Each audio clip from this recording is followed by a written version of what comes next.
સમોસા દક્ષિણ એશિયાની એક લોકપ્રિય વાનગી છે અને એ વાનગી આજે આપણે શીખવાના છીએ. સૌથી પહેલાં મેંદાનો લોટ લઈ લેવાનો છે અને મેંદાના લોટને તમારે ચાળી લેવાનો છે. ત્યારબાદ તેમની અંદર અજમા એડ કરવાના છે 1 ચમચી જેટલા, અને સ્વાદ પ્રમાણે તેની અંદર મીઠું એડ કરવાનું છે. 250 થી 500 ગ્રામ જેટલો અમે લોટ લીધેલો છે, એટલે 1 ચમચી જેટલું અજમા પણ એડ કરેલા છે. જો અજમા હશે તો મેંદાનો લોટ છે એટલે વાયડો નહીં લાગે. અને ત્યારબાદ તેની અંદર 3 થી 4 પાવડા જેટલું તેલ પણ ઉમેરેલું છે. આ રસોઈ શોનો એક અમારો અલગ કોન્સેપ્ટ છે. જો તમને ગમે તો કોમેન્ટ કરજો અથવા તો થોડોક મેસેજ કરી દેજો યાર કે તમને કઈ રીતના લાગે છે. એક આખો એપિસોડ વાઇઝ અમને આગળ ડ્રીમ છે. જો તમારો સાથ હશે તો રહેશે, નકર ડ્રીમ નહીં પૂરો થાય.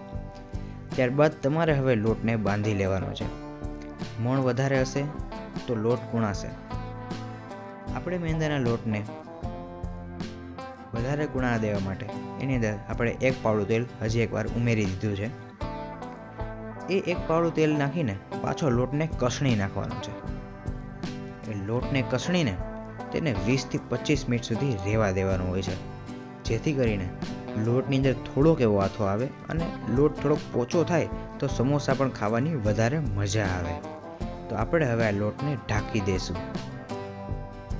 14મી સદીમાં વેપારીઓ દ્વારા આ સમોસાઓ ભારતમાં આવ્યા હતા અને એક મહાન કવિ અમીર ખુસરોએ ઉલ્લેખ કર્યો છે કે દિલ્હી સલ્તનત દરમિયાન સ્ટટ મીટ સાથે ઘીમાં તળેલા સમોસા ને પીરસવામાં આવતા હતા અને આ શાહી પરિવારો અને ધનિકોની મુખ્ય લોકપ્રિય વાનગી હતી.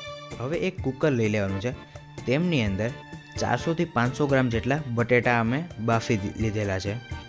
આ બધા બટેટાને બફાવા મૂકેલા છે, એટલે હવે કાઢીને તેને હવે ઠંડા થવા દેવાના છે, જેથી કરીને છાલ પણ આસાનીથી નીકળી શકે. ત્યારબાદ મસ્ત મજાના લીલા વટાણા શોધીને એની અંદરથી વટાણાના દાણા કાઢી લેવાના છે. ધ્યાન રાખવાનું હોય છે કે વટાણાની અંદર ઈરું બહુ હોય છે. સૌથી પહેલાં વટાણાને તમારે ધોઈ લેવાના છે અને એક નાની કંઈક તપેલીની અંદર થોડુંક એવું પાણી લઈને એ વટાણા બાફવાના છે. એ વટાણા બાફીએ તેની અંદર મીઠું એડ કરી દેવાનું છે અને બીજી સાઈડ આપણે ત્યાં સુધીની અંદર બટેટા પણ ઠંડા પડી ગયા તો તેની છાલ ઉતારીને મેસર વડે તે બટેટાનો છૂંદો કરી લેવાનો છે. આ સમોસાના મસાલાની અંદર વધારે સ્વાદ બેસાડવા માટે તે મસાલાને વઘાર કરવામાં આવે છે. હવે આ મસાલાની અંદર વઘાર કરવાનો હોય તો તેમની અંદર 1.5 થી 2 પાવડા જેટલું તેલ નાખવાનું હોય છે. તેલ ગરમ થઈ જાય ત્યારબાદ તેની અંદર રાઈ, જીરો અને હિંગનો વઘાર કરવાનો હોય છે. આ બધો વઘાર થઈ જાય તો તેની અંદર થોડુંક એવું હળદર પણ એડ કરી દેવાની છે અને લીમડો તો ભૂલવાનો જ નથી. આદુ અને મરચાંની પેસ્ટ કરેલી છે. આદુને કદ્દુકસ કરેલું છે અને મરચાંની ઝીણી કટકી કરેલી છે. એ બધું તેલની અંદર એડ કરી દેવાનું છે, જેથી કરીને જે તમે બટેટા અને વટાણા નાખો તેની અંદર બધો મસાલો મિક્સ થઈ જાય. જો માથેથી મસાલો કરશો તો કોઈ પ્રોબ્લેમ નથી, પરંતુ કદાચ મસાલો ભળી ન શકે એવો પ્રોબ્લેમ પણ થઈ શકે. એટલા માટે તેલની અંદર બધો મસાલો કરી દેવામાં આવે છે. ત્યારબાદ તેની અંદર 3 થી 4 ચમચી જેટલી ખાંડ અને થોડુંક એવું મીઠું અને થોડીક એવી ચટણી. જો ચટણી તમે તેલની અંદર નાખશો તો ચટણી બળી જવાની સંભાવના વધારે રહે છે. અને ત્યારબાદ તેની અંદર થોડુંક એવું ધાણા જીરું અને લીંબુનો રસ વધારે એડ કરેલો છે. અમને ખટાશ અને ગળાશવાળું વધારે ભાવે છે એટલે વધારે મસાલો એડ કરેલો છે. ત્યારબાદ બધો જ મસાલો તમારે મિક્સ કરી લેવાનો છે. આ બધો મસાલો મિક્સ થઈ છે અત્યારે, અને બધો મસાલાની અંદર ધ્યાન રાખવાનું છે કે અંદર જે આપણે ચટણી, મીઠું, હળદર બધું નાખેલું છે બધું મિક્સ થઈ જવું જોઈએ. ત્યારબાદ આપણે થોડીક એવી ધાણાભાજી ધોઈ અને તેની માથે સજાવટ માટે એડ કરેલી છે, જેથી કરીને થોડોક મસાલો લીલો પણ લાગે. તો આ બધો મસાલો થઈ તો ગયો છે. હવે આને ટેસ્ટ કરવાનો સમય છે, તો હું હવે ટેસ્ટ કરી લઉં છું. હવે જ્યારે સમોસા બનાવવા હોય અને ત્યારે 2 જાતની ચટણી ન હોય તો કઈ રીતના ચાલે યાર? એટલા માટે આપણે સૌથી પહેલા તો લાલ ચટણી બનાવીએ છીએ. એનો રોલ અદા કરે છે મેન એક્ટરનો, અને લીલી ચટણી સાઇડ એક્ટર. સાઇડ એક્ટર હું તમને શીખવાડવાનો છું. લીલી ચટણી. લીલી ચટણીની અંદર તમારે જ્યારે પાણી એડ કરતા હોય ને ત્યારે તેમની અંદર 2 થી 3 ટુકડા તમારે બરફના એડ કરી દેવાના છે, જેથી કરીને તે ચટણી છે ને એ લીલી ને લીલી રહે. જો એ બરફના ટુકડા નહીં નાખો તો કદાચ ચટણી કાળી પડવાનો સંભવતા વધારે રહે છે. સૌથી પહેલાં ધાણા ભાજીને લઈ લીધેલી છે. ધાણા ભાજીના ટુકડા કરી લીધા છે અને ધાણા ભાજીની અંદર જે દાંડલીઓ વધે છે એ દાંડલીઓ પણ કટકા કરી લીધેલા છે, જેથી કરીને ચટણીની અંદર એ ઉપયોગતા આવી જાય. ત્યારબાદ તેની અંદર થોડાક એવા સિંગદાણા, થોડીક એવી ખાંડ અને થોડાક એવા મરચાં પણ ઉમેરેલા છે. આ લીલી ચટણીનો વિડીયો તો હું બહુ લઈ આવેલો છું, એટલે આ તમારા માટે હવે રૂટીન થઈ ગયું હોય છે. ત્યારબાદ થોડુંક એવું તેની અંદર લીંબુનો રસ, અમારી પાસે લીંબુનો રસ તૈયાર જ છે એટલે લીંબુનો રસ એડ કરી દીધો છે. અને મેં જે રીતને સમજાવ્યું એ પ્રમાણે બરફની ટુકડા પણ એડ કરેલા છે, જેથી કરીને ચટણી પણ લીલી ને લીલી રહે. આ મસ્ત મજાની ચટણીનું બધું મિશ્રણને મિક્સચરની અંદર તમારે પ્યુરી કરી નાખવાની છે. તો મસ્ત મજાનું જે જાડી રાખશો તો ચટણી ખાવામાં મજા આવશે. અને થોડુંક એવું પાણી પણ એડ કરેલું છે. મસ્ત મજાની આપણી ચટણી હવે તૈયાર થઈ ગઈ છે. તો હવે આપણે બીજી તરફ વળી જઈએ. જે આપણો લોટ છે તે કૂણાઈ ગયો છે અને તેના ગોયણા પણ હવે વળી ગયા છે. તો આ બધાય ગોયણા વળેલા છે.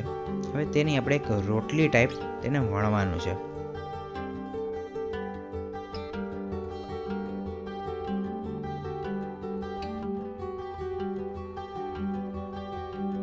આ રોટલી ટાઈપ અને વણી જાય ત્યારબાદ તેની અંદર વચ્ચે ચેકો કરવામાં આવે છે.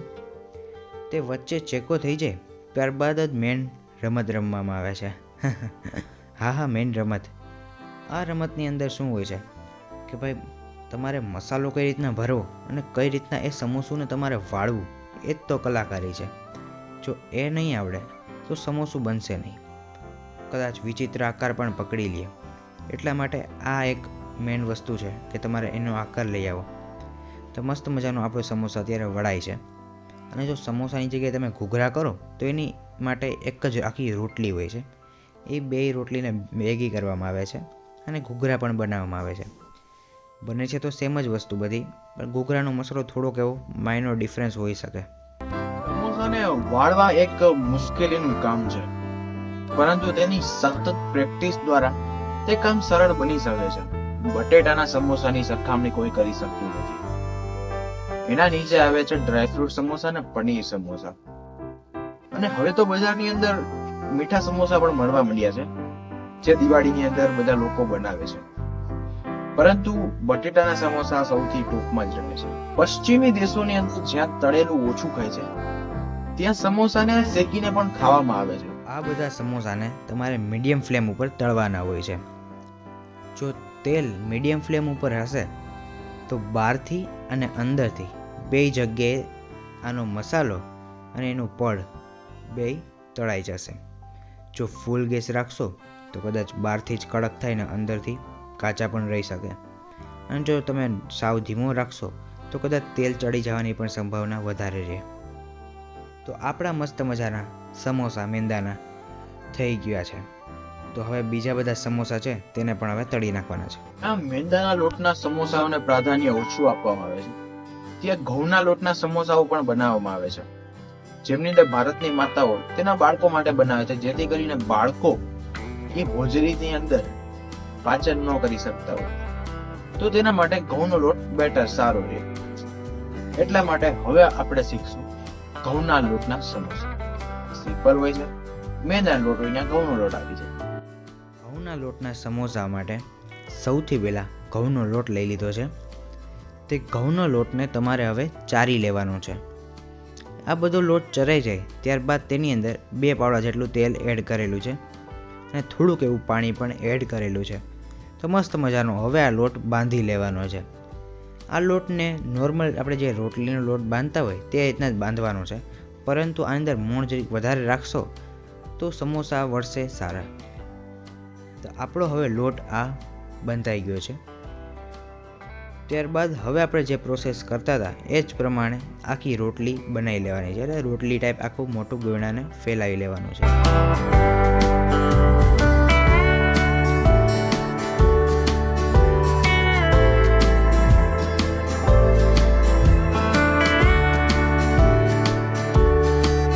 ત્યારબાદ તેની અંદર વચ્ચે ચેકો પાડીને તેની અંદર મસાલો ભરવાનો હોય છે અને સેમ પ્રોસેસ કરવાની હોય છે. સમોસા બનાવવા તો સરળ છે, પણ તમને જો અમારા લીધે શીખતા હોય અને અમારા લીધે તમને આવડતા હોય તો ચેનલને સબસ્ક્રાઈબ કરવાનું ભૂલતા નહીં. તમારે સબસ્ક્રાઈબની જરૂર છે, લાઈક કરી નાખજો, બીજું તો કાંઈ નહીં. અને કોમેન્ટમાં કહી દેજો કે તમને કઈ રીતના કેવું લાગ્યું, કોન્સેપ્ટ કેવો છે, નવો છે, થોડુંક ટ્રાય કર્યું છે. નવું કરીશ તો જ તમે એટ્રેક્ટિવ થાય, થોડુંક તો જ તમે અમારી પાસે આવશો, તમને મન થશે કે લાવ ભાઈ વિડીયો જોવા જાઉં કે ન જાઉં. એટલા માટે સૌથી પહેલાં આપણે આવું નવું ટ્રાય કરતા રહે છે. અને હવે આપણે આ સમોસાને તળી નાખવાના છે. બધા સમોસા આપણે મીડિયમ ફ્લેમ પર તળ્યા છે, થોડીક વિડીયોની સ્પીડ હાઈ છે. તો આ બધા આપણે સમોસાને ધ્યાન રાખવાનું હોય છે કે કોફી જેવા બ્રાઉન જેવું થઈ જાય એટલે સમોસાને બહાર કાઢી લેવાના હોય છે. તો તમે જોઈ શકો છો કેટલા મસ્ત મજાના સમોસા આપણા તળાઈને રેડી થઈ ગયા છે. જોવાનો પણ આનંદ અલગ છે. હવે આ સમોસાની વાત કરું, આપણા બે જાતના સમોસા તૈયાર થઈ ગયા છે, મેંદાના લોટના સમોસા અને ઘઉંના લોટના સમોસા. સૌથી પહેલાં આપણે લઈ લીધા છે મેંદાના લોટના સમોસા. મેંદાના લોટના સમોસાની અંદર એમ હોય છે કે થોડુંક એનું પડ છે ને પોચું રહે છે, કે જે ખેંચાય એવું હોય છે, કે જે ખાવાની પણ વધારે મજા આવે મેંદો હોય એટલે. અને એનો મસાલો તો આપણે બધાય સેમ છે. મસાલાની અંદર બે મસાલા સરખા ભર્યા છે એટલે બે મસાલા બેસ્ટ છે. ઘઉંના લોટના સમોસા બે સેમ તો હોય છે, પરંતુ ઘઉંના લોટના સમોસા છે ને થોડાક એવા સ્ક્રિપ્સી રહે છે. એવો સ્વાદ નથી આવતો કે ભાઈ આ ઘઉંના લોટના કર્યા છે, આ મેંદાના કર્યા છે, પરંતુ મેંદાના છે ને થોડાક પોચા પડે ને પછી વધારે ખાવાની મજા આવે. તો હવે સમોસાની ડીશ પણ તૈયાર થઈ ગઈ છે. સ્કૂલની યાદ આવી ગઈ છે. આવી રીતના અમે સ્કૂલની અંદર ખાતા. Thank you for watching. સમોસાની ઉંમર વધવા છતાં છેલ્લા 1000 વર્ષથી તેનો આકાર ત્રિકોણ જ રહ્યો છે. તેમાં કોઈ ફેરફાર કરવામાં આવેલ નથી. ભારત વિવિધતા ધરાવતો દેશ છે, જ્યાં દરેક પ્રાંતની અંદર અલગ અલગ રીતિ રિવાજથી, અલગ અલગ ફેરફારોથી, અલગ અલગ જગ્યાએ સમોસાઓને મસાલાની અંદર ચેન્જીસ કરવામાં આવે છે. તમે કઈ રીતના બનાવો છો કોમેન્ટમાં જણાવી દેજો.